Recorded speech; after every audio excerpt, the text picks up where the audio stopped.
पता है आज क्या हुआ? मेरी एक फ्रेंड है ना, वो मेरे से पहले असाइनमेंट बना ली।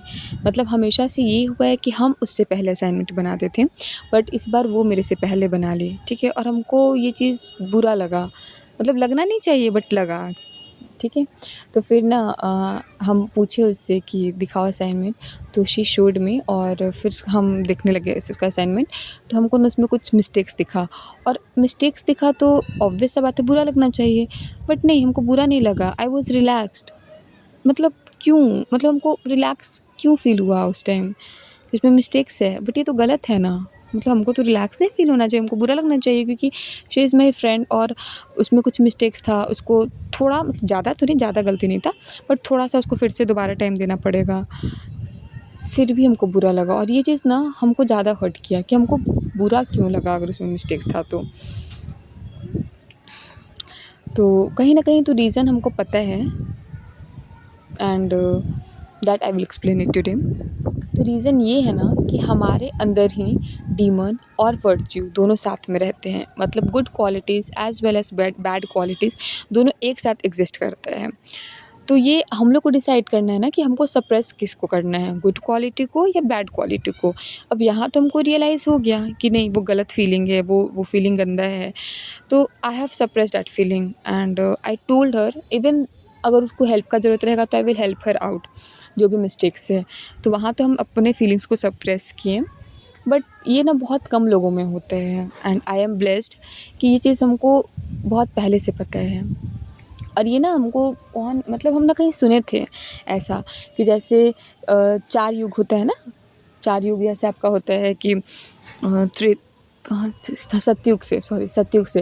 जैसे आपका सतयुग हो गया, द्वापर युग, त्रेता युग हो गया, द्वापर युग हो गया, एंड देन कलयुग, और अभी हम लोग कलयुग में रह रहे हैं। तो कलयुग में रहने के कारण ये चीज़ हमारे अंदर है कि हमारे बॉडी में ही डीमन और एंजल, या फिर आप बोल सकते हो डीमन और वर्च्यू दोनों साथ साथ एग्जिस्ट करते हैं। जैसे कि हम बताते हैं आपको, प्लीज़ इसको ध्यान से सुनिएगा, ठीक है? जैसे आपका सतयुग है, ठीक है? तो सतयुग में क्या था ना कि जो डीमन था और जो मतलब जो गॉड, ठीक है, डीमन और गॉड सपोज, तो वो दोनों ना अलग अलग लोक में थे, ठीक है? कोई मानो कोई धरती पे था, कोई कहीं और था, ओके? जैसे आपका स्टोरी हो गया यहाँ पे ये नरसिम्हा भगवान जी का, ठीक है, वो वाला स्टोरी। तो वो लोक अलग अलग था, भगवान जी कहीं और थे और धरती पे राक्षस था, इस टाइप में, ठीक है? ये सतयुग का था। उसके बाद आपका था त्रेता युग, राम जी वाला युग, if I am not wrong, ठीक है? तो त्रेता युग में क्या था ना कि मतलब लोक तो सेम था, जैसे धरती सेम था, बट वहाँ पे क्या था ना कि कंट्री अलग अलग था। जैसे राम जी इंडिया में थे और रावण श्रीलंका में था, इस टाइप में। मतलब लोक सेम हो गया था बट कंट्री अलग अलग थे, ओके? उसके बाद आपका आता है द्वापर युग, कृष्ण जी वाला युग। तो उसमें क्या था, आप महाभारत सुने होंगे, तो वहाँ था कि अब कंट्री भी सेम हो गया, मतलब कि सेम घर था, कृष्ण जी का हो गया, और जो कौन थे, पांडव कौरव, मतलब सेम घर में ही लड़ाई था। मतलब डिमन भी और जो वर्च्यू दोनों सेम घर में ही थे, ठीक है? उसके बाद आपका आता है कलयुग। अब कलयुग में क्या था ना, सेम घर तो हो गया, सेम फैमिली हो गया। कलयुग में क्या था कि अब डिमन और वर्च्यू एक ही बॉडी में एग्जिस्ट करते हैं, मतलब जो कि अभी हम लोग के साथ है। मतलब एक ही इंसान में दोनों एग्जिस्ट करते हैं। तो ये कोई गलत चीज़ नहीं है। You have to just realise and you have to accept कि तुम पूरे तरीके से अच्छे नहीं हो सकते हो और ना ही पूरे तरीके से बुरे।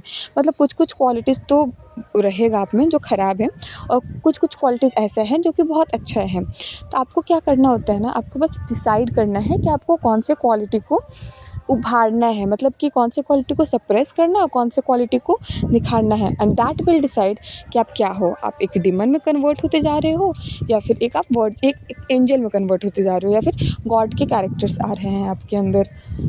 सो this thing I realise today, and सच में ऐसा, मतलब पहले हमको फील होता था ना कि हम हर दिन कुछ ना कुछ सीखते हैं, तो उस टाइम फील होता था, आई यूज़ टू थिंक, बट जब हम वीडियो बनाना शुरू किए हैं ना, तो आई स्टार्टेड ऑब्जर्विंग मोर। और आई डोंट नो व्यूज़ आएंगे नहीं आएंगे, बट हाँ, ये मेरे लिए बहुत बेनिफिशियल है, और मे बी जिसको अच्छा लग रहा है उनके लिए भी है। आप लोग भी ऑब्ज़र्व करिए लाइफ में, अगर आप ऑब्ज़र्व करोगे ना तो आप हर दिन कुछ ना कुछ सीखते हो, हर दिन। एंड मेरे में तो ये चीज़ है कि I learn every day. So I will try to suppress my bad feeling and try to control on it, because मेरा शुरू से है ना कि हमको एक अच्छी लड़की बनना है, अच्छे इंसान बनना है। तो अगर हमको कोई चीज़ मतलब अच्छा नहीं लग रहा है बट वो चीज़ अच्छा है तो हम वो चीज़ करते थे। बट ठीक है ना, कंटिन्यू करते हैं, क्या दिक्कत है। दिखावा के लिए ही सही बट अच्छा बनने के में क्या दिक्कत है। क्या पता एक दिन सच में इंसान अच्छा बन जाए। Thank you for listening.